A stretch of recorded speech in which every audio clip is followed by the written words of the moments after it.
कमरे में अजीब सी अव्यवस्था फैली हुई थी। बिस्तर पर बिखरी चादरें, आधे खाए बिस्कुट के रैपर और सोफे पर इधर उधर फेंके हुए कपड़े माहौल को और बेरौनक बना रहे थे। रुमीसा अपनी ही दुनिया में मग्न बिस्तर पर लेटी मोबाइल स्क्रॉल कर रही थी। उसके हाथ में चिप्स का पैकेट था, जिसे वह लापरवाही से खाते हुए बीच बीच में बिस्तर के कोने पर फेंक देती थी। कमरे की गंदगी उसे जरा भी खटक नहीं रही थी, जैसे यह सब उसके लिए आम बात हो। तभी अचानक दरवाज़ा जोर से खुला और नाजिया बेगम भारी कदमों से अंदर दाखिल हुईं। कमरे का हाल देखते ही उनके चेहरे पर गुस्से की लालिमा छा गई। उन्होंने दोनों हाथों से माथा पीटा और तेज कदमों से बेटी के पास जाकर उसके हाथ से चिप्स का पैकेट झपटकर दीवार की ओर फेंक दिया। पैकेट टकराकर जमीन पर गिरा और चिप्स चारों ओर बिखर गए। रूमीसा हड़बड़ाकर सीधी होकर बैठ गई, जैसे किसी नींद से जागी हो। नाजिया बेगम कड़क आवाज में बोलीं, या खुदा, ये क्या हाल बना रखा है रूमीसा? जरा सा भी एहसास है तुम्हें? पूरा कमरा किसी मैदान जंग जैसा लग रहा है। ऐसा लगता है जैसे मैं किसी छोटी बच्ची के कमरे में आ गई हूं, जबकि तुम 18 साल की हो चुकी हो। और ये अपना वजन देखा है? ऊपर से चिप्स पर चिप्स खा रही हो। सोचो कल को तुम्हारी शादी होगी तो क्या यही ढंग रहेंगे? 2 दिन भी तुम्हारा शौहर तुम्हें बर्दाश्त नहीं करेगा और लात मारकर बाहर निकाल देगा। जरा भी ख्याल नहीं है कि घर में क्या चल रहा है। मैं सुबह शाम मेहनत करती हूँ और तुम्हें कोई परवाह ही नहीं। जब माँ मर जाएगी तब समझ आएगा कि जिंदगी कितनी मुश्किल है। यह सुनकर रूमीसा ने मुंह बनाया और बेजारी से मोबाइल एक तरफ रखते हुए बोली, अम्मी, बस भी कीजिए। हर वक्त डांटती ही रहती हैं। इंसान हूं मैं भी, कब तक बर्दाश्त करूं आपकी डांट डपट? अब मैं छोटी बच्ची नहीं रही, 18 साल की हो चुकी हूं। कॉलेज पूरा कर लिया है और अब यूनिवर्सिटी जाने वाली हूं। यह सुनकर नाजिया बेगम का गुस्सा और भड़क गया। उन्होंने उंगली उठाकर सख्ती से कहा, मेरे सामने जुबान मत चलाया करो, वरना एक तमाचा मारूंगी कि उम्र भर याद रखोगी। कल तुम्हारा शौहर आ रहा है और तुम्हारी यह हालत है। लोग कहते हैं माँ ने ही परवरिश ठीक से नहीं की, लेकिन माँ क्या करे जब औलाद ही हाथ से निकल जाए? यह सुनकर रूमीसा ने तुरंत जवाब दिया, अब मुझ में क्या कमी रह गई है? हर वक्त आप ही कुछ न कुछ सुनाती रहती हैं। मेरा वजन बिल्कुल ठीक है, हद से ज्यादा मत कहिए। अगर आपने दोबारा मुझे हाथी कहा तो मैं अपनी दादी से आपकी शिकायत कर दूंगी। नाजिया बेगम गुस्से से लाल होकर बोलीं, बंद कर अपनी बकवास, वरना अभी 2 थप्पड़ दूंगी। अभी ये सारा कमरा समेटो और नीचे आओ। मैं तुम्हें ब्यूटी पार्लर लेकर जा रही हूँ। कुछ ट्रीटमेंट होगा तो शायद तुम्हारा दिमाग भी ठीक हो जाएगा। तुम्हें परवाह हो या ना हो, लेकिन मुझे है। मुझे तुम्हारा घर बसाना है। तुम्हारी सास पूछेंगी तो मैं क्या जवाब दूंगी? सब तुम्हें चाहते हैं। इसका मतलब ये नहीं कि तुम सिर पर चढ़ जाओ। जब हम नहीं रहेंगे तब समझ आएगा कि तन्हाई क्या होती है। और इससे पहले कि वह और कुछ कहती, रूमीसा बेमन से बोली, अम्मी, आप हद से ज्यादा परेशान हो जाती हैं। सब कुछ ठीक है, आपने बस हर बात को सर पर सवार किया हुआ है। नाजिया बेगम ने हाथ से इशारा करते हुए उसे चुप कराया और सख्त लहजे में बोलीं, ज्यादा बहस की जरूरत नहीं। मैं जो कह रही हूं वही करो। अभी कमरा समेटो और 5 मिनट में नीचे आओ। यह कहकर वह पांव पटकती हुई कमरे से बाहर चली गईं। कमरे में फिर से सन्नाटा छा गया। रूमीसा ने उदासी से बिखरे कपड़ों की ओर देखा, फिर एक लंबी सांस भरी। उसके चेहरे पर बेजारी और लाचारी दोनों साफ झलक रही थीं। उसे मालूम था कि उसकी माँ यह बात ऐसे ही छोड़ने वाली नहीं है। मोबाइल एक तरफ रखा हुआ था और फर्श पर बिखरे चिप्स के टुकड़े नाजिया बेगम की झुंझलाहट की याद दिला रहे थे। रूमीसा ने धीरे धीरे उठकर कपड़े समेटने शुरू किए, मगर उसके चेहरे पर जिद और बेजारी के निशान साफ झलक रहे थे। वह वैसी ही थी, जिंदगी अपनी मर्जी से जीने वाली, लेकिन माँ की सख्त हिदायतों से हमेशा ऊब जाती थी। उसने पूरी जिंदगी प्यार और लाद दुलार में गुजारी थी। उसे पता ही नहीं था कि सख्ती क्या होती है। मगर जब से शादी के दिन करीब आ रहे थे, उसकी माँ बेवजह उस पर सख्ती कर रही थीं, जो उसे बिल्कुल बर्दाश्त नहीं हो रही थी। चुपचाप कमरा समेटकर वह नीचे चली गई, क्योंकि जानती थी अब बचना मुमकिन नहीं है। वक्त कभी थम नहीं है और न ही थमेगा। पूरा दिन मामूली ढंग से बीत गया और रात का वक़्त हो गया। डाइनिंग टेबल पर सब लोग बैठे थे, मगर माहौल में अजीब सी खामोशी थी। बस चम्मच और कांटे की हल्की हल्की आवाज़ गूंज रही थी। रूमीसा ने सिर झुकाया हुआ था और चुपचाप अपनी प्लेट में रखे नूडल्स खा रही थी। उसके बिखरे बाल चेहरे पर आ रहे थे और वह कोशिश कर रही थी कि किसी की नज़र उस पर न पड़े। उसकी आदत थी जल्दी जल्दी खाना और माहौल से गायब हो जाना, मगर अब यह सब शायद मुमकिन नहीं था।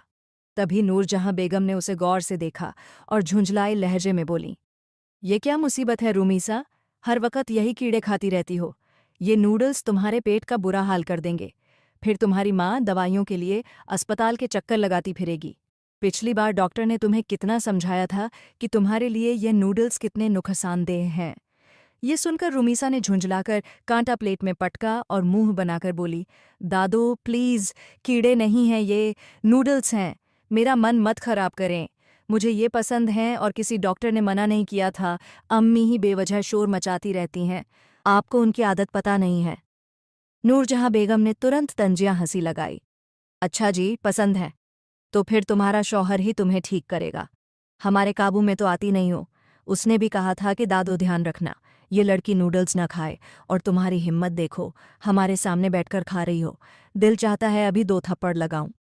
रूमीसा तुरंत तड़क कर बोली, एवं ही करेगा ठीक, और आप ऐसे ही थप्पड़ लगा देंगी बिना गलती के। प्लीज दादो, आप मेरी दादी हैं, मुझे उस हिटलर के नाम से मत डराइए। आप 100 थप्पड़ लगा लें, लेकिन उसका नाम मत लिया करें। यह सुनकर उसने झुरझुरी ली और टेबल पर बैठे सबने हंसी दबाने के लिए सिर नीचे कर लिए। किसी के होंठों पर दबी दबी मुस्कान थी तो कोई खांसी का बहाना बनाकर हंसी रोक रहा था। माहौल की गंभीरता के बावजूद कुछ पल के लिए हल्की चहक फैल गई, मगर नाजिया बेगम फौरन कड़क लहजे में बोलीं, रूमीसा, अपनी जुबान को लगाम दो, वरना अगर मैं देने पर आई ना तो ये जुबान ही नहीं बचेगी। शौहर है वह तुम्हारा, और अम्मा जी, आप क्यों इसे बढ़ावा देती हैं? मेरा बस चले तो इसका हाल ठीक कर दूं। इसे बिल्कुल तमीज़ नहीं है कि शौहर के बारे में कैसे बात की जाती है। रुमीसा ने सिर झुका लिया, मगर उसकी आंखों में जिद साफ झलक रही थी। उसी वक्त सकीना बेगम ने बात संभाली। अरे नाजिया, क्या हो गया है तुम्हें? क्यों हर वक्त मेरी बच्ची को डांटती रहती हो? और कौन सा अभी अरयान यहाँ मौजूद है जो इसकी बातें सुन लेगा? ये तो बस मजाक कर रही है। हम सब जानते हैं ये अपने शौहर की कितनी इज्जत करती है। उसके सामने आने तक इसकी हिम्मत नहीं है। अगर हमारे सामने नहीं बोलेगी तो किसके सामने बोलेगी? तुम भी थोड़ा नरमी से काम लिया करो। उन्होंने रूमीसा की प्लेट में और नूडल्स डाले और मुस्कुराकर बोलीं, बच्ची ने सुबह से ढंग का कुछ नहीं खाया, बस थोड़ा सा खा लेने दो। पीछे क्यों पड़े हो सब? ये तो और भी कमज़ोर होती जा रही है। नाजिया बेगम तुरंत तीखे लहजे में बोलीं, क्या नहीं खाया? सुबह से चिप्स के पैकेट पर पैकेट खत्म कर रही है। यही वजह है कि इसके पेट की दिक्कतें बढ़ती हैं और फिर सबको दौड़ना पड़ता है। आप लोग इसे ढील देते हैं, तभी यह बिगड़ती है। यह सुनकर रुमीसा ने अचानक कुर्सी पीछे खिसकाई और तेजी से खड़ी हो गई। इससे बेहतर था कि मैं कमरे में ही बैठकर अपना कोरियन ड्रामा देखते देखते खा लेती। आप लोगों के बीच आकर तो बस बातें ही सुननी पड़ती हैं। मैं जा रही हूँ। उसका दिमाग पल भर में घूम गया था। वह टीनेज से निकलकर अब जवानी की दहलीज पर कदम रख रही थी और उसका मिजाज बदलने लगा था। उसे बातें अब बुरी लगने लगी थीं और वह अब किसी की ज्यादा झाड़ फटकार बर्दाश्त नहीं कर पा रही थी। सकीना बेगम ने फौरन रूमीसा का हाथ पकड़कर उसे बैठने पर मजबूर किया और प्यार से बोलीं, क्या हो गया है तुम्हें? इतनी क्यों चिढ़ रही हो? कोई कुछ नहीं कहेगा मेरी लात धली को, बैठ जाओ। फिर नरम लहजे में समझाते हुए बोलीं, बड़ों से ऐसे बात नहीं करते, बुरी बात होती है। और कल अरयान आ रहा है, उसके सामने ये सब मत खाना, उसे बुरा लगता है। वह हमेशा तुम्हारी सेहत को लेकर फिक्रमंद रहता है। पिछली बार भी उसने मुझे कितना डांटा था। लंदन जाकर भी वह तुम्हारी ही खैरियत पूछता रहता है। याद है पिछली बार तुम्हारी कितनी तबीयत खराब हो गई थी? रूमीसा ने जबरदस्ती मुंह बनाया और फिर से कुर्सी पर बैठ गई। वह चुपचाप प्लेट से खेलती रही, मगर उसकी आंखों में बेजारी साफ झलक रही थी। वह सबसे ऊबने लगी थी और खुद भी नहीं समझ पा रही थी कि ऐसा क्यों हो रहा है। शायद वह किसी को याद कर रही थी। अरयान से वह घंटों बातें नहीं करती थी, मगर उसे देखती रहती थी। उसके पास रहना अच्छा लगता था, लेकिन महीनों से उसकी दूरी अब उसके लिए असहनीय हो गई थी। कुछ ही देर बाद नूरजहां बेगम ने सबकी ओर देखते हुए गंभीर अंदाज में कहा, वैसे मेरा पोता कब आ रहा है? उनका लहजा ममता से भरा हुआ था। सकीना बेगम के चेहरे पर हल्की सी खुशी झलकी। अम्मा, खैर से कल शाम की फ्लाइट है। मैं सोच रही थी अब रुखसती के बारे में भी थोड़ा बात करनी चाहिए। वक्त निकलता जा रहा है, बच्चे बड़े हो गए हैं। जितनी जल्दी हो सके अपने घर के हो जाएं ताकि हम भी अपना फर्ज पूरा कर सकें। नूरजहां बेगम धीमी आवाज में बोलीं, हाँ सही कह रही हो। लेकिन अभी सबके सामने ये बात मत छेड़ो, अकेले में बैठकर करेंगे। ये सुनते ही रूमीसा चौंक गई। उसने घबराकर सबकी ओर देखा। उसके दिल में अजीब सी बेचैनी उठी, जैसे कोई अनदेखा बोझ उस पर आ गिरा हो। उसे ऐसा लगा जैसे खाने की मेज पर बैठे हंसते बोलते चेहरे अचानक बदल गए हों और चारों तरफ कोई खतरे की घंटी बज रही हो। खाना अब खामोशी से खाया जा रहा था, मगर उसके अंदर भगदड़ मच गई थी। वक्त और तेजी से गुजर रहा था। 2 घंटे बाद ड्राइंग रूम में रोशनी के झुरमट से माहौल खुशनुमा और पर रौनक लग रहा था। बड़ी सी कालीन बिछाकर बीच में मेज सजाई गई थी, जिस पर चाय के कप और मीठे बिस्कुट रखे थे। चारों ओर सुकून का वातावरण था, लेकिन सबके दिलों में एक ही विषय घूम रहा था। नूरजहां बेगम हमेशा की तरह सरपरस्ती सोफे पर बैठी थीं। चेहरे पर वक्त की झुर्रियां थीं, मगर आंखों की चमक आज भी वही थी। उनके आसपास उनके दोनों बेटे और बहुएं बैठी थीं। महफिल में अजीब सी संजीदगी थी, सब किसी फैसले के इंतजार में थे।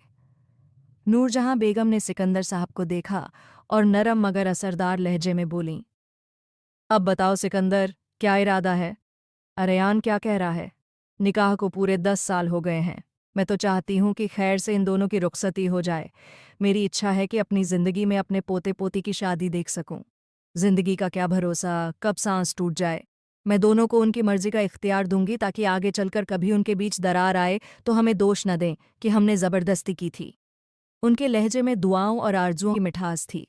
उनकी बात सुनकर सिकंदर साहब मुस्कुराए और बोले, अम्मा, आप 100 साल जिए। मेरे बेटे की शादी के बाद आप उसके बेटे की शादी भी देखेंगी। ऐसी बातें मत कीजिए। अल्लाह आपको हमारे सर पर सलामत रखे। कमरे में हल्की सी हंसी गूंजी। नूरजहां बेगम मुस्कुराकर नजरें झुका लीं।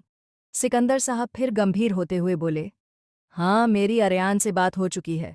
उसने साफ कहा है कि जो हम चाहेंगे वही करेगा। हम सब बस रूमी के कारण इंतजार कर रहे थे। मैं यही चाहता था कि वह 18 बरस की हो जाए, तालीम मुकम्मल कर ले, तब रुखसती हो। अब वह अल्हम्दुलिल्लाह 18 की हो गई है, कॉलेज भी पूरा हो गया है। तो मेरा ख्याल है कि अब हमें शादी के बारे में गंभीरता से सोचना चाहिए, क्योंकि बेटियां जितनी जल्दी अपने घर की हो जाएं उतना ही बेहतर होता है। ये कहते हुए उन्होंने अपने छोटे भाई अरसलान की ओर देखा और गंभीरता से बोले, मेरी बातें अहम हैं, अरयान का फैसला भी अहम है, लेकिन अरसलान, तुम्हारी रजामंदी के बिना हम कोई कदम नहीं उठा सकते। आखिर वह तुम्हारी बेटी है और बेटियों के बाप को हमेशा अहमियत दी जानी चाहिए। तुम्हें कोई ऐतराज तो नहीं? आखिरकार वह तुम्हारे जिगर का टुकड़ा है। अरसलान साहब ने मुस्कुराकर भाई की ओर देखा और खुशदिली से बोले, भाईजान, मुझे क्या ऐतराज हो सकता है? वह तुम्हारी अमानत है, जिसे अब समय आ गया है कि मैं तुम्हें सौंप दूं। ये मेरे लिए खुशी की बात है कि मेरी बेटी विदा होकर भी मेरे ही घर में रहेगी। इससे बड़ा सुकून और क्या हो सकता है? बेहतर यही है कि मैं भी अपने फर्ज से मुक्त हो जाऊं। मेरी तरफ से बिल्कुल कोई आपत्ति नहीं है। अयान के आने के बाद शादी की तारीख तय कर लेंगे। जैसा अम्मी कहेंगी वैसा ही होगा। उनके जवाब से माहौल में हल्की सी राहत महसूस हुई। नाजिया बेगम, जो शुरू से ही खुशी के रंग में डूबी बैठी थीं, अचानक उठ खड़ी हुईं और मुस्कुराते हुए बोलीं, मैं अभी मिठाई लेकर आती हूँ। ये मुबारक वक्त है, मीठा मुंह कर लेते हैं। यह सुनते ही सबके चेहरों पर खुशी और खिल उठी। सकीना बेगम भी उठीं और नाजिया को गले लगाते हुए बोलीं, तुम्हारी बेटी अब मेरी बेटी है। चिंता मत करो, हम सब मिलकर उसे अपनी बेटी की तरह संभालेंगे और उसकी हरकतों पर इतना गुस्सा मत किया करो। वह अभी छोटी है, गुस्सा कर जाती है, लेकिन हम सब जानते हैं कि वह कितनी मासूम और भोला भाली है। नाजिया बेगम की आंखों में खुशी के आंसू भर आए। उन्होंने सकीना बेगम के कंधे पर हाथ रखा और धीमे स्वर में बोलीं, खुदा तुम्हें खुश रखे। तुम्हारी बात ने दिल को सुकून दिया है। मैं बहुत निश्चिंत हूँ कि मेरी बेटी शादी करके तुम्हारे घर जा रही है। इसी दौरान दोनों भाई भी गले मिले। उनकी आंखों में वह सुकून झलक रहा था जो वर्षों बाद किसी बड़े बोझ के उतरने पर मिलता है। सबके दिल जैसे हल्के हो गए थे कि एक बड़ा फैसला आज तय हो गया। लेकिन कोई नहीं जानता था कि यही बड़ा फैसला आने वाले समय में कितना बड़ा नुकसान करने वाला है।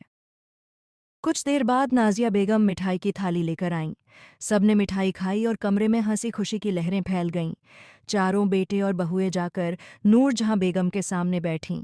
उन्होंने बारी बारी सिर झुकाया और नूरजहां बेगम ने अपनी कांपती मगर मोहब्बत भरी हथेली उनके सिरों पर रखते हुए दुआओं के साथ कहा, खुदा तुम्हें सलामत रखे, यह घर हमेशा यूं ही आबाद रहे। कमरा दुआओं की खुशबू से भर गया। वह पल ऐसा था कि हर दिल ने महसूस किया कि यह फैसला सिर्फ शादी का नहीं, बल्कि नस्लों की मोहब्बत और सुकून का फैसला है। धीरे धीरे वक्त गुजरता गया और अगली सुबह का सूरज पूरी रोशनी के साथ चमक उठा। दोपहर का वक्त था। कमरे की खिड़कियों से सूरज की तेज रोशनी झांक रही थी, मगर रुमैसा का कमरा अब भी अंधेरा सा लग रहा था।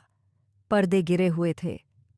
एसी चल रहा था और वह अपने बिस्तर पर दुबकी हुई एक बड़े सफ़ेद भालू को बाहों में भींचे गहरी नींद सो रही थी। बिस्तर के चारों ओर चादरें बिखरी थीं और टेबल पर कल रात का आधा खाया पिज्जा अब भी पड़ा था। कमरे की यह हालत देखकर नाजिया बेगम का खून खौल उठा।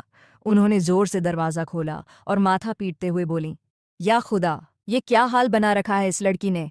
अभी तक सो रही है, दोपहर के 2 बज गए हैं और इसे बस नींद की पड़ी है। वह गुस्से से उसके पास आईं और रुमैसा के हाथ से भालू खींचकर फेंक दिया। फिर उसे दोनों हाथों से झकझोरते हुए चिल्लाईं, उठ जा लड़की, खुदा का खौफ कर।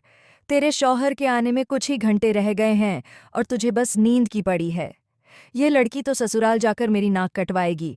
न जाने क्या सोचकर सब इसकी शादी की बात कर रहे हैं। इसे तो तमीज़ का नाम तक नहीं। रुमैसा आंखें मलते हुए झुंझलाकर बोली, अम्मी क्यों परेशान कर रही हैं? मुझे सोने दीजिए। रात भी देर से सोई थी। आपको मेरी बिल्कुल परवाह नहीं है। जब दिल चाहता है मुझे सुनाती रहती हैं। नाजिया बेगम गुस्से से आंखें तरेरते हुए बोलीं, हाँ हाँ, वही छोटी छोटी आंखों वालों का ड्रामा देख रही थी ना। कब खत्म होंगी तुम्हारी ये कोरियन सीरीज?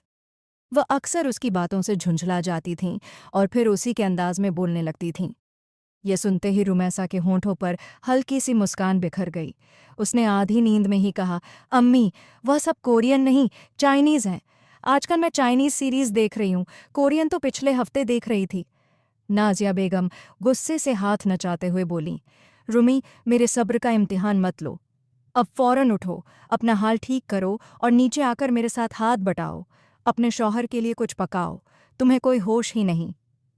रुमैसा ने बेमन से आंखें खोलीं और फिर झुंझलाकर बोली, अम्मी, आप हर वक्त शौहर शौहर करती रहती हैं। एक काम कीजिए, एक बड़ा सा बोर्ड बनवाइए जिस पर शौहर लिखा हो और मेरे गले में डाल दीजिए। बस कर दीजिए, अब तंग कर दिया है आपने।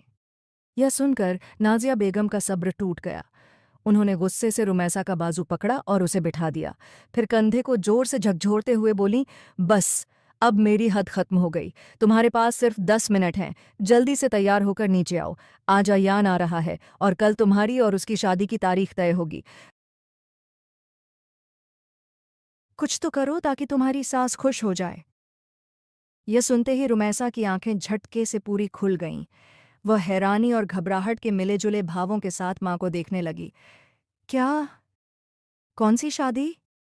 कौन सी तारीख? उसकी आवाज़ में डर और हैरानी साफ झलक रही थी। नाजिया बेगम ने सख्त मगर शांत लहजे में कहा, हाँ, तुम्हारी दादी का हुक्म है कि अब तुम दोनों को एक दूसरे का कर दिया जाए और हमें भी कोई आपत्ति नहीं है। बेहतर है कि जितनी जल्दी हो सके हम अपने अपने फ़र्ज से मुक्त हो जाएं। तुम्हारे बाबा ने भी मंजूरी दे दी है। रुमैसा के चेहरे पर चिंता की लकीरें गहरी हो गईं। उसने झुंझलाकर कहा, अम्मी, मुझे अभी शादी नहीं करनी। अभी तो मेरा कॉलेज खत्म हुआ है। मेरा इरादा यूनिवर्सिटी में दाखिला लेने का है। मुझे पढ़ना है। नाजिया बेगम ने सख्त नज़र से देखा और तेज़ लहजे में बोली, चुप हो जाओ, ज़्यादा बहस की ज़रूरत नहीं है। जो तय हो चुका है वही होगा। अब जाकर तैयार हो जाओ, मैं नीचे इंतज़ार कर रही हूँ। यह कहकर वह कमरे से बाहर निकल गई। दरवाज़ा ज़ोर से बंद होने की आवाज़ ने कमरे की खामोशी को और भी भारी कर दिया। रुमैसा बिस्तर पर बैठी मुंह फुलाकर रह गई। उसके दिल में गुस्से और बेबसी का तूफान मच रहा था। उसने धीरे से तकिया उठाकर अपने चेहरे पर मारा और बड़बड़ाते हुए बोली, सबने मिलकर मेरा जीना हराम कर दिया है। न चैन से सो सकती हूँ, न अपनी मर्जी की जिंदगी जी सकती हूँ। कमरे में अब सिर्फ उसकी सांसों की आवाज़ थी, मगर उसके दिल में बगावत की आग जलने लगी थी। कुछ देर बाद किचन में हल्की हल्की खुशबू फैल गई। बर्तनों की खनक और भगोनों से उठती भाप ने माहौल में रौनक पैदा कर दी थी। 1 घंटा पहले ही रुमैसा को जगाकर तैयार होने को कहा गया था और अब वह मुश्किल से आसमानी रंग की फ्रॉक पहने बड़ा सा ऑर्गेंजा का दुपट्टा संभालती हुई अंदर दाखिल हुई। दुपट्टा बार बार खिसक रहा था और वह झुंझलाकर उसे संभालने की कोशिश कर रही थी। नाजिया बेगम ने उसे देखते ही घूरकर कहा, जब तुमसे ये दुपट्टा संभलता ही नहीं तो ये ड्रेस क्यों पहना? तुम्हें नहीं पता कि अयान को पसंद नहीं कि लड़कियां सिर खोलकर घर में घूमें? रुमैसा ने बेजारी से दुपट्टा कंधे पर डालते हुए कहा, अम्मी बस कर दीजिए। अयान है तो क्या कोई बादशाह हो गया? हर वक्त उसके हुक्म, उसकी पसंद नापसंद, मेरी कोई मर्जी नहीं है क्या? वह और कुछ कहती, इससे पहले ही सकीना बेगम मुस्कुराते हुए बोली, हाँ नाजिया, क्या हो गया है तुम्हें? क्यों इतनी डांट डपट कर रही हो बच्ची को? कल से देख रही हूँ जरा जरा सी बात पर चढ़ दौड़ती हो उस पर। रुमैसा फौरन सकीना बेगम के पास जाकर बैठ गई। बड़ी अम्मी, आप ही कुछ कहिए, मुझे तो बहुत भूख लगी है, ये तो पूछेंगी भी नहीं, कम से कम आप ही कुछ दे दीजिए। उसकी बात सुनकर सकीना बेगम हंस पड़ी, मगर नाजिया बेगम ने तुरंत बात काटी। कुछ नहीं मिलेगा अभी। अयान को तुम्हारे हाथ के कबाब बहुत पसंद हैं। फौरन मसाला तैयार करो और उसके लिए कबाब बनाओ। 1 घंटे बाद वह हवेली में होगा। उल्टी सीधी हरकतें मत करना। कबाब बनाने के बाद नाश्ता कर लेना। रुमैसा ने मुंह बनाकर कहा, अम्मी, जब तक कुछ खाऊंगी नहीं तो ताकत कहाँ से आएगी? और वैसे भी वह आते ही खाना थोड़ी खा लेगा, कुछ देर तो बैठेगा ही। तब तक मैं आराम से फ्राई कर लूंगी। अभी मुझे नाश्ता दीजिए, मेरा दिमाग बिल्कुल काम नहीं कर रहा। नाजिया बेगम गुस्से से उबलकर उठ खड़ी हुईं, जैसे सब्र का प्याला छलकने ही वाला हो। सकीना बेगम ने हाथ जोड़ते हुए कहा, अरे तुम बैठ जाओ, मैं बना देती हूँ इसे नाश्ता। लेकिन नाजिया बेगम झुंझलाकर बोलीं, नहीं भाभी, इसे तो तमीज़ नहीं है लेकिन मुझे है। आप अपना काम कीजिए, मैं बना देती हूँ। और इसका दिमाग मैं आज रात इसके बाबा के सामने सही कर दूंगी। इसके तो बहुत पर निकल आए हैं। रुमैसा ने तुरंत मुंह बनाकर कहा, मेरे बाबा कुछ नहीं कहेंगे, वह आपके अयान को भी ठीक कर देंगे। ज्यादा मेरे पीछे मत पड़िए, और अगर आपने मुझे और कुछ कहा तो मैं बड़े बाबा से शिकायत कर दूंगी। फिर वह बताएंगे कि बेटियों के साथ कैसे पेश आना चाहिए। सकीना बेगम अपनी हंसी रोक नहीं सकीं। वह ठहाका लगाते हुए बोलीं, देख लो नाजिया, तुम्हारी शिकायत तो बड़े दरबार में भी जा सकती है।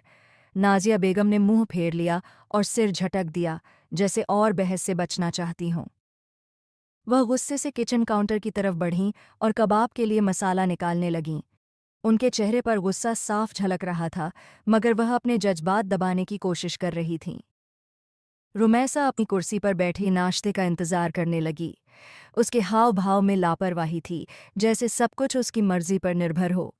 किचन में बर्तनों की आवाज़ें, नाजिया बेगम का जलता भुनता गुस्सा और सकीना बेगम की हल्की सी मुस्कान, तीनों के रवैये में एक ही कहानी छुपी थी। एक तरफ सख्ती और नियम, दूसरी तरफ प्यार और नरमी, और बीच में रुमैसा की जिद और बेफिक्री। मगर कोई नहीं जानता था कि बहुत जल्द यह सब बदलने वाला है। 2 घंटे बाद हवेली में रौनक छा गई। हवेली का बड़ा पोता वापस आ गया था। दोपहर की हल्की धूप लॉन्च के बड़े बड़े शीशों से अंदर आ रही थी। गहरे भूरे सोफों पर सब घरवाले आमने सामने बैठे थे। बीच में हल्की भाप देती चाय की खुशबू पूरे कमरे में फैल रही थी। आर्यान खानजादा चुपचाप दादी के बराबर बैठा था। उसके होंठों पर वही सख्ती और आंखों में वही ठहरा हुआ घमंड झलक रहा था। सबकी निगाहें उस पर टिकी थीं कि वह क्या बोलेगा। सिकंदर साहब ने खामोशी तोड़ते हुए कहा, बेटा, अब दोबारा तो लंदन जाने का इरादा नहीं है। आर्यान ने सीधा होकर गहरी सांस ली और गंभीरता से बोला, नहीं बाबा, अभी तो ऐसा कोई इरादा नहीं है, लेकिन अगले महीने हो सकता है दौरा करना पड़े। मेरा ख्याल है टीम इस डील को अकेले नहीं संभाल पाएगी और मुझे खुद जाना होगा।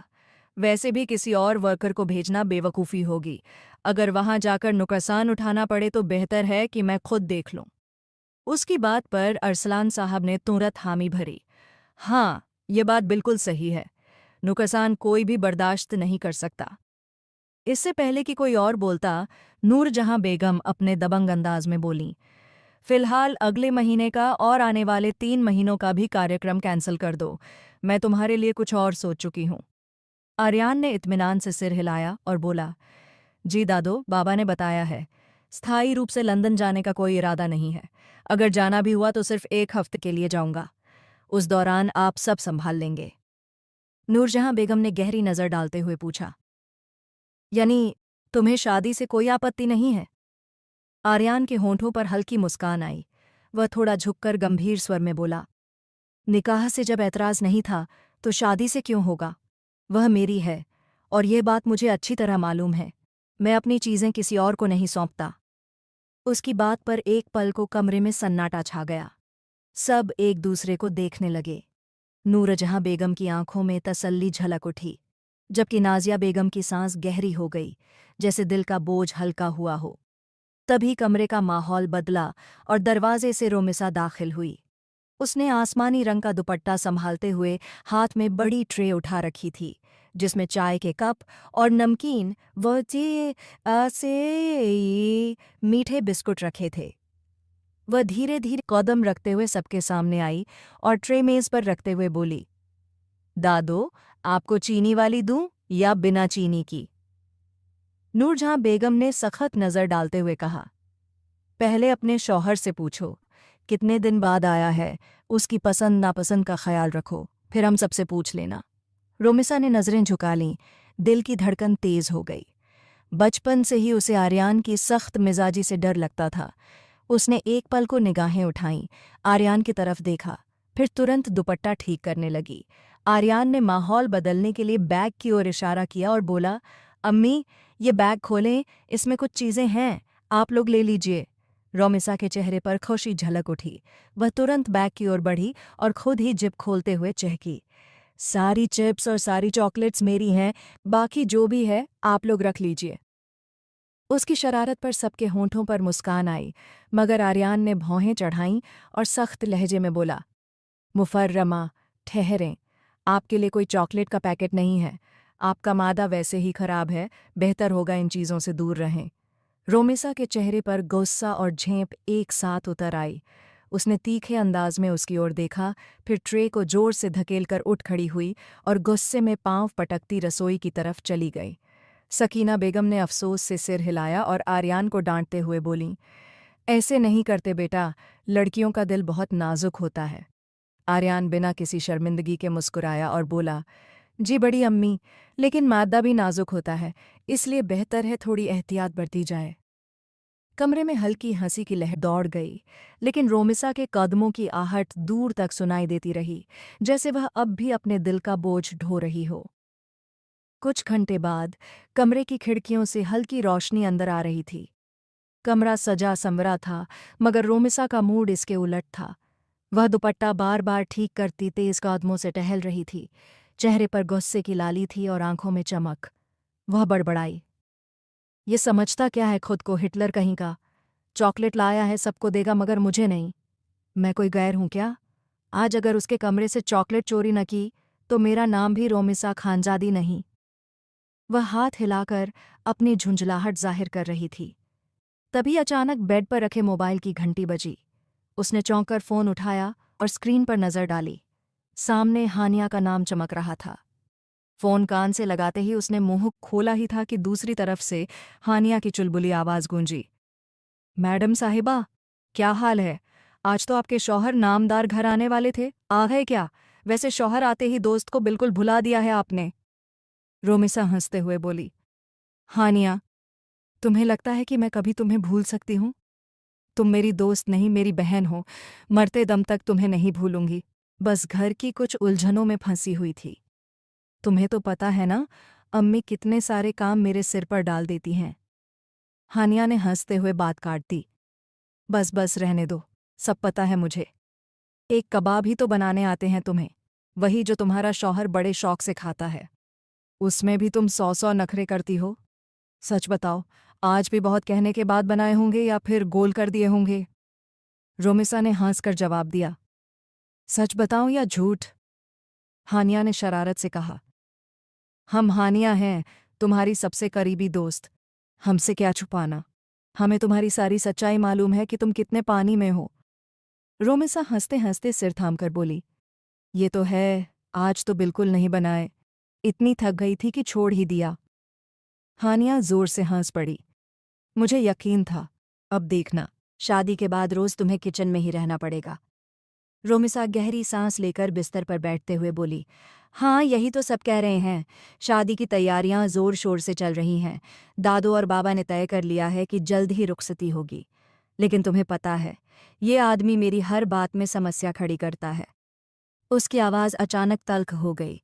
वह झुंझलाते हुए बोली, लंदन से इतनी सारी चॉकलेट्स लाया है, मगर मुझे एक भी नहीं दी, जैसे मैं कोई दुश्मन हूं। अब देखना, मैंने ठान लिया है। आज रात 12 बजे के बाद उसके कमरे में जाऊंगी और सारी चॉकलेट्स चुरा लूंगी, चाहे कुछ भी हो जाए। हानिया ने तुरंत कहा, नहीं रूमी, ये बिल्कुल ठीक नहीं है। क्यों तंग कर रही हो? फिर वो गुस्सा करेगा और तुम रोने लगोगी, और वैसे भी शादी होने वाली है। रोमेसा ने मुंह फुलाकर बिस्तर पर हाथ मारा और बोली, गुस्सा करते हैं तो करें, हर वक्त हुक्म चलाते रहते हैं जैसे मैं उनकी नौकरानी हूं। अब देखना, आज रात दिखाऊंगी कि रोमेसा खानजादी किसी से कम नहीं। हानिया हंस पड़ी। अरे अरे मैडम शेरनी बन रही हैं। लेकिन सुनो, बाद में रोना मत, वरना फिर मुझे ही तुम्हारे आंसू पोंछने पड़ेंगे फोन पर। रोमिसा ने मुस्कुराकर कहा, तुम फिक्र मत करो, इस बार मैं नहीं रोऊंगी, बल्कि वो रोएगा अपनी चॉकलेट्स के लिए। दोनों जोर से हंस पड़ीं, मगर रोमिसा की आंखों में शरारत की चमक और दिल में एक जिद की आग भड़क रही थी, जैसे उसने ठान लिया हो कि आज की रात किसी इम्तिहान से कम नहीं होगी। आधी रात का सन्नाटा हवेली पर छाया था। कमरे के बाहर बरामदे में झिंगुरों की आवाज गूंज रही थी। दीवार पर लगी घड़ी ने जैसे ही 12 बजाए, रोमिसा दबे पांव आर्यान के कमरे की ओर बढ़ी। दिल धड़कनों से बाहर आने को था, मगर जिद ने कदम रोकने नहीं दिए। सांस गले में अटकी हुई, हथेलियां पसीने से भीगी थीं। वह दरवाजे पर पहुंची, रुककर गहरी सांस ली और धीरे से हैंडल घुमाकर दरवाज़ा खोला। अंदर घना अंधेरा था, सिर्फ खिड़की से आती हल्की चांदनी फर्श पर बिखरी थी। उसने नजरें उठाकर बिस्तर की ओर देखा। धुंधलके में कोई साफ सूरत नजर नहीं आई। हिम्मत करके वह धीरे धीरे अलमारी की ओर बढ़ी। अलमारी का पट खुलते ही उसकी आंखें चमक उठीं। सामने ही चॉकलेट्स का ढेर लगा था। होंठों पर विजयी मुस्कान आई। अब देखती हूँ, हिटलर खानजादा, कैसे रोकते हो? वह बुदबुदाई और जल्दी जल्दी दुपट्टे में चॉकलेट्स भरने लगी, मगर तभी पानी बहने की और फिर वॉशरूम का दरवाज़ा खुलने की आवाज़ आई। उसका दिल उछलकर गले तक आ गया। उसने घबराकर बिस्तर की ओर देखा। वह खाली था, यानी आर्यान जाग रहा था। धड़कनें तेज हो गईं। उसने हड़बड़ाकर दुपट्टे समेत चॉकलेट्स समेटीं और पास के सोफे के पीछे छिप गई। या खुदा, आज इस हिटलर से बचा ले, आइंदा चोरी नहीं करूंगी, वह मन ही मन बुदबुदाई। तभी आर्यान तौलिया कंधे पर डाले बाहर निकला। कमरे में आते ही उसकी नज़रें तलाश करने लगीं। उसे एहसास हुआ जैसे कोई और मौजूद हो। वह पल भर को रुका, फिर अलमारी की ओर गया। अलमारी खोलते ही सामने खाली डब्बा पड़ा था। उसकी नसें तन गईं। कमाल है, वह बड़बड़ाया। तभी अचानक उसकी नज़र सोफे के नीचे से झांकते रोमिसा के पांवों पर पड़ी। होंठों पर हल्की मुस्कान आई, मगर आंखों में सर्दी उतर आई। वह आगे बढ़कर दरवाज़ा बंद कर आया। रोमिसा का दिल धड़ककर थमसा गया। वह कदम बढ़ाकर सोफे के पास आया और सख्त आवाज में बोला, बिस्तर पर आओ, आज तुम्हें मंगेतर से बीवी बनाऊंगा ताकि आगे से मेरा सम्मान करना सीखो। रोमिसा का जिस्म सुन्न पड़ गया। आंखों में आंसू तैरने लगे। कांपते हुए खड़ी हुई और सिर झुकाकर बोली, माफ कर दीजिए, आइंदा कभी नहीं करूंगी। ये लीजिए, सब वापस। उसने कांपते हाथों से चॉकलेट सोफे पर रख दीं और कान पकड़कर बोली, मैं वादा करती हूँ, अब जा सकती हूँ ना? आर्यान ने आंखें सिकोड़ीं और ठंडी आवाज में कहा, तुम्हारी बहुत जुबान चलने लगी है। बहुत दिमाग भी, अब तुम्हारा दिमाग ठीक करना होगा। वह आगे बढ़ा और उसका बाजू पकड़कर बिस्तर की ओर खींचने लगा। रोमिसा डर के मारे रो पड़ी। नहीं, प्लीज, अब नहीं करूंगी, खुदा के लिए जाने दीजिए। आंसू उसके गालों पर ढलक आए। आर्यान सख्त लहजे में बोला, ये तुम्हारे लिए पहली और आखिरी चेतावनी है। अगर दोबारा पेट या सेहत का मसला हुआ, अगर तुमने दोबारा ऐसी हरकत की, तो याद रखना, तुम्हारे साथ वो करूंगा जिसकी तुम कल्पना भी नहीं कर सकती। मेरी बीवी की सेहत सबसे ज्यादा जरूरी है, समझ आई? रोमिसा ने सहमे स्वर में सिर हिला दिया। वह लपक कर दरवाजे की ओर गई, मगर ऊपरी कुंडी तक उसका हाथ नहीं पहुंच रहा था। कई बार कूदकर कोशिश की, मगर नाकाम रही। बेबसी से रोने लगी। प्लीज दरवाज़ा खोल दीजिए, अब नहीं करूंगी, वादा करती हूँ। आर्यान चुपचाप आगे आया, अपनी लंबी कामत से हाथ उठाकर कुंडी खोली और एक तरफ हट गया। जाओ। रोमिसा भागती हुई कमरे से बाहर निकल गई। उसके कदमों की आहट दूर तक जाती रही। पीछे आर्यान ने गहरी सांस ली, सिर झटका और खिड़की से बाहर झांकने लगा। कमरे में अब बस अधखुली अलमारी का पट और सोफे पर बिखरी चॉकलेट्स रह गई थीं। वह सिर हिलाकर रह गया। उसकी चुलबुली बीवी वाकई अफलातून थी। सुबह की किरणें आहिस्ता आहिस्ता आंगन में फैल रही थीं। पूरा घर हल्की सी खामोशी में डूबा था। डाइनिंग टेबल पर सलीके से नाश्ता सजा हुआ था, मगर माहौल में एक बेचैनी थी। आर्यान ने अखबार एक तरफ रखते हुए गहरी नज़र टेबल पर डाली, फिर अपनी आंखें नाजिया बेगम की ओर उठाईं। चाची, रोमी कहाँ है? उसके लहजे में न सिर्फ नाराजगी थी बल्कि एक अनकहा हुक्म भी। नाजिया बेगम घबराकर सीधी बैठ गईं। उनके चेहरे पर झिझक साफ झलक रही थी। बेटा, वो वो थोड़ी देर से उठती है, मगर मैं कल से ध्यान रखूंगी कि जल्दी उठे। आर्यान ने गंभीर आवाज में कहा। आपको ये ख्याल पहले करना चाहिए था। खानदान के साथ बैठकर नाश्ता, दोपहर और रात का खाना खाना सिर्फ एक रिवाज नहीं, बल्कि जिम्मेदारी है। यही एक वक्त होता है जब पूरा परिवार साथ होता है। और अब देखिए, सब मौजूद हैं सिवाय उसके। ये अच्छी बात नहीं है। कमरे में सन्नाटा और गहरा गया। नूरजहां बेगम ने भौहें सिकोड़कर आर्यान को देखा। वो कुछ कहने ही वाली थीं कि तभी रोमी दरवाजे से अंदर आई। उसने ऊंची आवाज में सलाम किया और कुर्सी पर आकर बैठ गई। नाजिया बेगम ने राहत की सांस ली। नूरजहां बेगम ने बात बदलते हुए नरम मुस्कान के साथ कहा, चलो भई, तुम्हारी डांट से पहले ही हमारी पोती आ गई। अब तो कोई एतराज नहीं होना चाहिए। आर्यान ने चाय का घूंट लिया और गंभीर स्वर में बोला, मुझे ऐतराज पहले भी नहीं था। मैं तो बस एक उसूल की बात कर रहा था। ये बात आपको पहले ही समझा देनी चाहिए थी। रोमी चौंक कर बोली, कौन सी बात? आर्यान ने एक नज़र उस पर डाली। उसकी आंखों में कुछ ऐसा था कि रोमी सहमकर सिर झुका गई। वह कुछ और कह पाती, उससे पहले ही आर्यान की आवाज़ गूंजी, यही कि वक्त की पाबंदी करो। वक्त की पाबंदी इंसान को कामयाब बनाती है और हर मैदान में इज्जत दिलाती है। कुछ क्षण की खामोशी के बाद उसने कहा, वैसे मैं सोच रहा था कि आज रोमी के साथ शॉपिंग पर चलूं। उसका भी वेडिंग ड्रेस ले आऊं और अपना भी। इस हफ्ते ही रुखसती है तो सोचा सब पहले पूरा कर लूं। आपको तो कोई ऐतराज़ नहीं? नाजिया बेगम के चेहरे पर खुशी की लहर दौड़ गई। वो खिल उठीं। एतराज़ कैसा बेटा, ये तो बहुत अच्छी बात है। सकीना बेगम ने भी समर्थन किया। हाँ हाँ हाँ, हमें क्या एतराज़ होगा, बल्कि मुझे तो बहुत खुशी होगी अगर तुम ये सब करोगे।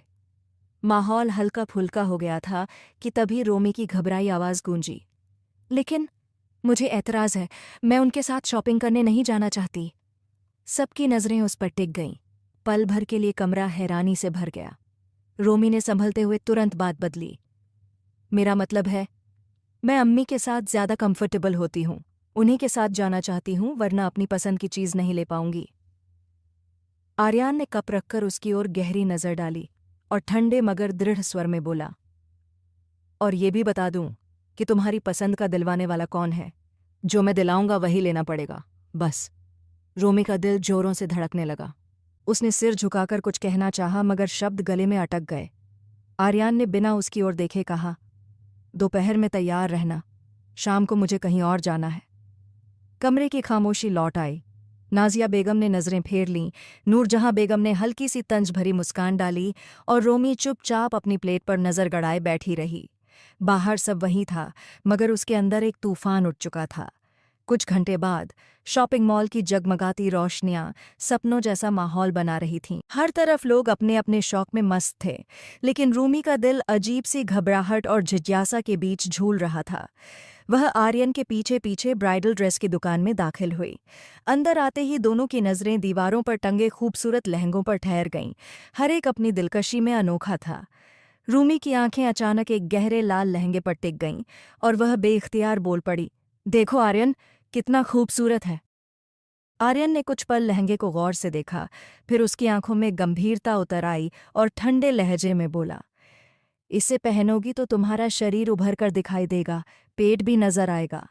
रूमी ने पलकें झपकाईं और लापरवाही से जवाब दिया, तो क्या हुआ, आजकल यही ट्रेंड है, मैं दुपट्टे से थोड़ा ढक लूंगी।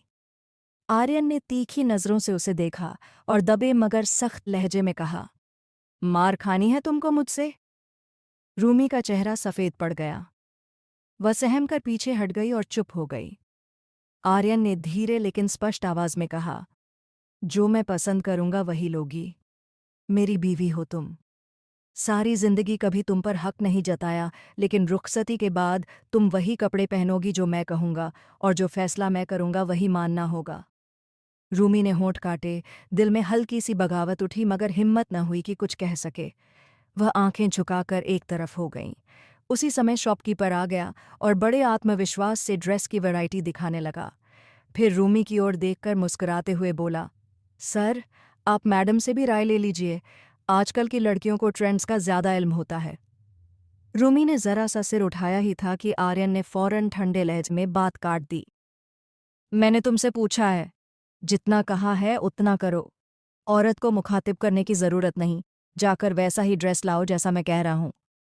शॉपकीपर हड़बड़ाकर बोला, जी सर, अभी लाता हूँ, और जल्दी से पलट गया। रूमी का दिल दुखा, उसने मुंह फुलाया और चुपचाप एक तरफ हो गई। उसके अंदर शौक भी था, जिद भी, मगर होंठ बंद रहे। आर्यन ने एक नज़र उस पर डाली, फिर आहिस्ता से उसका हाथ थाम लिया और बोला, बेहतर होगा मैं पसंद करूं, उसी पर ध्यान दो। इधर उधर देखने या मुंह बनाने की ज़रूरत नहीं है। इसलिए नहीं लाया तुम्हें यहाँ कि तमाशा बनाओ। उसका लहजा सख्त था, मगर पकड़ में एक अनकही जिम्मेदारी झलक रही थी। रूमी ने सिर झुका लिया और चुपचाप उसके साथ चल दी। थोड़ी ही देर में शॉपकीपर एक मुकम्मल ब्राइडल ड्रेस ले आया। गहरे लाल और सुनहरी रंग के मेल में बना वह लहंगा अपनी शान में अनोखा था। साथ में पूरी चोली, लंबा दुपट्टा और बारीक काम था, जो पूरे जिस्म को ढकते हुए शाही अंदाज दे रहा था। आर्यन ने गहरी नज़र से ड्रेस देखा और संतोष के साथ बोला, यही सही है, तुम्हारे कद और रंग पर खूब जचेगा। रूमी ने जैसे ही ड्रेस देखा, उसकी आंखों में खुशी की चमक दौड़ गई। वह हैरान रह गई कि ये तो बिल्कुल वैसा ही ड्रेस है जैसा वह चाहती थी, बस और मुकम्मल और वकार भरा। उसके दिल की जिद, शौक और ख्वाब सब पूरे हो गए थे। उसने नज़रें चुराकर मुस्कान दबा ली, मगर दिल ही दिल में बोली, कितना भी सख्त क्यों न हो, कभी कभी मेरी पसंद को भी समझ लेता है।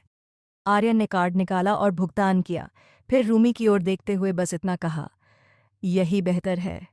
रूमी के चेहरे पर इस बार एक सच्ची मगर दबी दबी मुस्कान खिल गई और दिल का बोझ हल्का हो गया। शाम का सुहाना वक्त था। कमरे की खिड़कियों से सूरज की हल्की किरणें अंदर आ रही थीं और कमरे में एक खामोश उदासी बसी हुई थी। रूमी चहकती हुई दादी के कमरे में दाखिल हुई, लेकिन अगले ही पल उसके कदम थम गए। सामने उसके बाबा अपनी माँ के पास बैठे थे। आंखें लाल थीं और आंसू गालों पर बह रहे थे। वह पल भर को ठिठक गई, फिर दौड़ती हुई उनके पास पहुंची और परेशान लहजे में बोली, बाबा, आप क्यों रो रहे हो? सब ठीक तो है ना? उसकी आवाज़ सुनते ही दोनों चौंक गए। अरसलान साहब ने फौरन चेहरा पोंछा और बनावटी मुस्कान के साथ बोले, हाँ हाँ लाडो, मैं ठीक हूँ। आओ मेरे पास बैठो। तुम कैसे आ गई यहाँ? रूमी ने भौहें सिकोड़ते हुए उनकी आंखों में झांका और जिद भरे लहजे में बोली, बाबा, मुझसे छुपाने की ज़रूरत नहीं है। मैं तो अपनी मेहंदी दिखाने आई थी, लेकिन आप यहाँ रो क्यों रहे थे? नूरजहाँ बेगम ने बात संभालते हुए हल्की मुस्कान के साथ कहा, बेटा, तुम्हें रुखसत कर रहा है ना, बस उसी लिए थोड़ा सा जज्बाती हो गया। खैर, अब छोड़ो ये बातें, दिखाओ तो ज़रा अपनी मेहंदी। रूमी अपने बाप के पास बैठ गई। उसने उनका हाथ थामा और नरम लहजे में बोली, बाबा, रुखसत करके कौन सा मुझे 7 समंदर पार भेज रहे हैं, मैं तो यहीं रहूंगी, आपके पास। सिकंदर साहब ने गहरी सांस भरी, उसके बालों पर हाथ फेरा और जज्बात से भरे लहजे में बोले, मेरी लाडली, कल से तुम अपने घर की हो जाओगी। शौहर का घर, उसकी इज्जत, उसकी जिम्मेदारियां सब तुम्हारे सिर पर होंगी। पता नहीं माँ बाप के लिए तुम्हारे पास वक्त होगा भी या नहीं। रूमी जोर से हंसते हुए बोली, बाबा, आपको लगता है कि दुनिया के खातिर मैं आपको भूल जाऊंगी? जिन्होंने मुझे जन्म दिया, पाला पोसा और बड़ा किया, क्या मैं इतनी बेवफा हो सकती हूँ? नहीं बाबा, मैं तो आज भी आपकी लाडो हूँ और कल भी रहूंगी। उसके मासूम लहजे को सुनकर अरसलान साहब की आंखों से फिर आंसू बह निकले। वह रुंधी हुई आवाज में बोले, बेटी, बेटियां तो हमेशा बाप के दिल का सुकून होती हैं। तुम मेरी जिंदगी की सबसे बड़ी खुशी हो। जब तुम हंसती हो तो लगता है जैसे कायनात जगमगा उठी हो, और जब तुम रो तो मेरे दिल पर बोझ पड़ जाता है। रूमी ने अपने दोनों हाथों से उनके आंसू पोंछे और जिद्दी बच्चे की तरह बोली, बस बाबा, अब और नहीं रोएंगे आप। अगर मेरी खुशी चाहते हैं तो वादा करें कि आप रोएंगे नहीं। सिकंदर साहब बेबसी से मुस्कुराते हुए बोले, बेटियां जब रुखसत होती हैं ना, तो बाप के दिल का आंगन सुनसान हो जाता है। ये हंसी, ये किलकारियां, ये जिदें, सब यादें बन जाती हैं। तुमने कब अपने बाबा को अकेला छोड़ा है? कभी नहीं ना? तो अब भी ये सोचकर दिल भर आता है कि कल के बाद तुम्हारे कमरे में रोशनी तो होगी, मगर तुम नहीं होगी। रूमी ने उनके कंधे पर सिर टिकाकर नरम लहजे में कहा, बाबा, अगर आपको लगता है कि मैं आपको छोड़ दूंगी तो ये आपकी गलतफहमी है। हाँ, जिम्मेदारियां बदल जाएंगी, लेकिन दिल में आपकी जगह कभी कम नहीं होगी। जैसे आपने मुझे हर दुख से बचाया है, वैसे ही मैं भी हमेशा आपको अपनी दुआओं में सुरक्षित रखूंगी। आप मेरे पहले हीरो हैं बाबा, और आखिरी भी। अरसलान साहब ने उसे अपनी बाहों में भर लिया। कमरे में एक खामोश जज्बाती माहौल छा गया। नूरजहां बेगम के होंठों पर दुआ थी और आंखों में बेटी और बाप के रिश्ते की बेमिसाल मोहब्बत की झलक। वक़्त धीरे धीरे गुजर रहा था। बारात का दिन भी आ पहुंचा था। रुखसती सादगी से कर दी गई। रात के सन्नाटे में वह अपने शौहर के नाम की सेज पर बैठी थी।